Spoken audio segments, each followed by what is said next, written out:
itampok at itaas, upang lahat ay maligtas.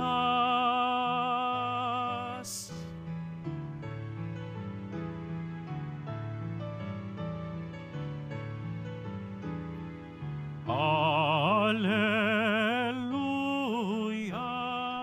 alleluia, alleluia, alleluia.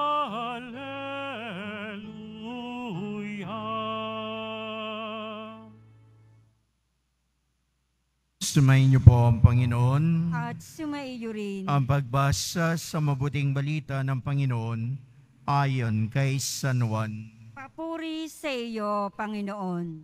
Noong panahon na iyon, sinabi ni Jesus kay Nicodemo, "Huwag kayong magtaka sa sinabi ko sa inyo. Lahat ay kailangan panganak na muli. Umiihip ang hangin upang saan ibig at naririnig ninyo ang ugong nito. Ngunit hindi nyo alam kung saan nanggaling at kung saan napaparoon. Gayon din ang bawat ipinanganak sa Espiritu." Paano po mangyayari ito? Tanong ni Nicodemo. Sumagot si Jesus, "Guro pa naman kayo sa Israel at hindi nyo naunawaan ang mga bagay na ito? Tandaan ninyo, ang aming nalalaman ang sinasabi namin at ang aming nasaksiyan ang pinatotohanan namin. Ngunit hindi ninyo tinatanggap ang aming patotoo. Kung hindi nyo pinaniniwalaan ang sinasabi ko tungkol sa mga bagay sa sanlibutang ito, paano ninyo paniniwalaan kung ang sabihin ko'y tungkol sa mga bagay sa langit? Walang umakyat sa langit, kundi ang bumaba mula sa langit, ang Anak ng Tao. At kung paanong itinaas ni Moises ang ahas doon sa ilang, gayon din naman, kailangan itaas ang Anak ng Tao upang ang sino mang sumampalataya sa Kanya ay magkaroon ng buhay na walang hanggan. Ang mabuting balita ng ating Panginoon. Pinupuri ka namin, Panginoong Hesukristo. Magandang umaga po sa inyong lahat. Nung bata ako, napapanood ko yung John and Marcia.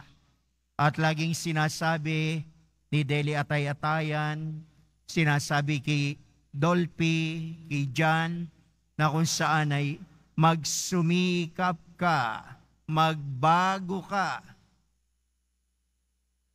Sa ating pagninilay para sa umagang ito, to be born again is not entering to a new religion, but a new relationship with God.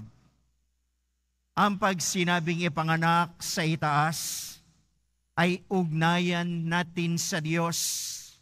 At ang ating ugnayan na yan ay napapakita sa ating pagbabago, katulad ng sinasabi ni Deli Atay-Atayan kay John, magsumikap ka. Ang pagbabago ay hindi bigla, pero meron itong kaakibat na pagsisikap. Kaya laging sinasabi doon sa John and Marcia, magsumikap ka, magbago ka. Tayo rin tinatawag ni Kristo bilang mga Kristiyano na magsikap maging mabuti at magbago. Yung unang pagbasa natin, tinawag si Bernabe bilang isang taong mapagbigay, mabuting tao. At ang lahat ng Kristiyano ay dapat maging katulad ni Bernabe. Sa katunayan, pwede kang tawaging Bernabe. Kung babae, Bernaba. Sabi nyo nga sa katabi nyo, pag babae, Bernaba. Pag lalaki, anong Barabas? Ano ibig sabihin? Mabuting tao. Dahil tayo may ugnayan kay Jesus Nazareno, nananalig tayo sa Kanya, ang pakikipag-ugnayan natin sa Kanya nagdudulot ng lakas upang tayo magsikap at magbago. Kaya sa first reading natin, sa Acts of the Apostle, narinig nyo yung mga unang Kristiyano.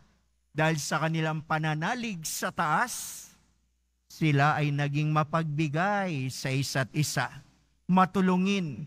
They have concern for one another. At yan dapat ang bunga ng pagiging Kristiyano natin. Ang pagsisimba natin dito sa Quiapo. Ang pakikipag-ugnayan natin kay Jesus Nazareno. Ang nakakalungkot, maraming Katoliko walang pakialam sa kanyang kapwa. Maraming Katoliko hindi marunong tumulong. Sayang, kasi ang totoo, Bernabe tayo. Bernaba, mabubuting tao. Walang pinanganak ditong may sungay. Walang pinanganak dito na may buntot. Nung tayo pinanganak, tayo naging anak ng Diyos. Kung kaya tayo ay may kakayahang maging mabuti, sumunod sa Kanya. Bernabe, napakagandang pangalan. Bernaba, mabuting tao. Nagsisimba, minsan nakakalungkot. Peace be with you lang, hindi pa masabi sa katabi. Hindi ba? Hindi natin kilala yung mga katabi natin. Ang kilala mo lang siguro yung kasama mo ngayon. Pero nung unang panahon na ang Kristiyano, they have concern for one another. Sana natanong mo yung nasa likod mo, ano pangalan mo? Taga saan ka? Hindi ibig sabihin nun, marites ka. Ibig sabihin nun, may concern ka. Bakit napupuno ang ibang simbahan ng ibang sekta? Because they have concern for one another. They greet one another. Katoliko, pipila lang kuminsan sa komunyon ang susungit. Maunahan lang ng konti, galit. Nakakalungkot, pero tayo ay Bernabe. Bernaba. Tayo ay may ugnayan kay Jesus Nazareno. At dahil sa pakikipag-ugnayan natin sa Kanya, meron tayong kabutihan. Sana ilabas natin yon. Mapagbigay, may concern. First reading natin, walang nagkukulang kasi sila'y mapagbigay. Ang nakakalungkot, minsan magkakapatid na Kristiyanong Katoliko, naglalamangan, nagdadayaan, masakit magkakapatid, nagdidimandahan, magkakamag-anak, hindi nagbabatian. Kristiyano tayo, magsumikap tayo maging mabuti, kahit pangit ang pinapakita sa atin man lang, magawa natin, abutin ang kapwa natin. Bernabe ka, Bernaba. Kristiyano kang tagasunod ng poong Jesus Nazareno. May ugnayan ka sa Kanya, kaya ka naririto. At ang ugnayan na yan, ang nagpapalakas sa iyo upang magbago, maging mabuti, maging sa mga taong masama sa atin.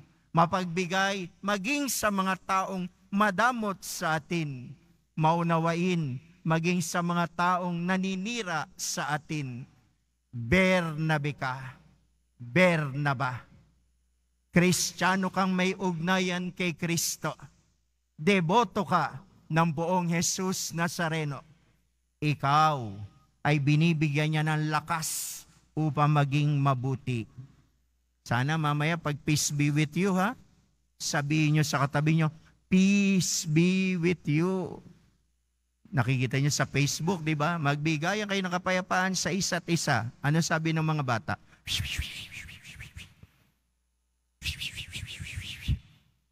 Sige nga, ulitin nyo. Para kang iihi. Ano sasambitin natin? Peace be with you.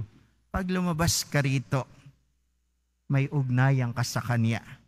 Meron kang misyon na maging tagapagdala ng mabuting balita. At ang kabutihang yan, yung mabuting balita na yan, walang iba, kundi ang kabutihan ng pagkatao mo. Dadalin mo yun sa lahat. Bernabe, Bernabas. Pagpalain tayo ng poong Jesus Nazareno. Amen.